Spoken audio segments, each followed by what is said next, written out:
Dear students, in this class we are going to discuss how to separate different components of air. Now have a look on the filter. First of all, we need to pass the air through the filter to remove or to separate different types of dust particles and pollens. Now we take the air in the pressure column, and in the pressure column, with the help of the pistons, we need to compress the air. When we compress the air, the molecules of air comes closer to each other and the gaseous air starts getting converted into the liquid air. Now pass the compressed air, which is also hot air, into a chamber fitted with the spiral tubes containing cold water.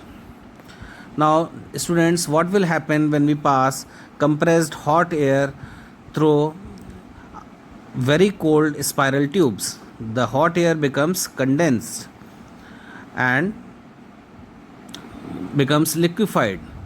Now we need to pass cold and compressed air into the separator. The function of the separator is to remove out dry ice, which is also called as solid carbon dioxide. Now separator helps us to remove all the solid particles from the liquefied gas. Now the liquid gas, with the help of the expansion jet, enters into a fractional distillation column. Here we need to heat up the gases.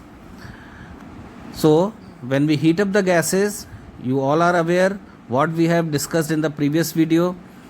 The gases which have the highest boiling point, they will extract out first, and subsequently the gases which have lower boiling point will get rise above and maybe separate out separately. Okay, so in this way, in the fractional distillation column, different gases were obtained in the liquid state according to the differences in their boiling points. So this is the way how to separate out different components of the air. You all are aware that air contains about 21% of oxygen and 78% of nitrogen, and along with it, it also contains 0.03% of CO2 and other inert gases. So all the gases we can separate in the liquid state from the gaseous air by using this method. Thank you, students.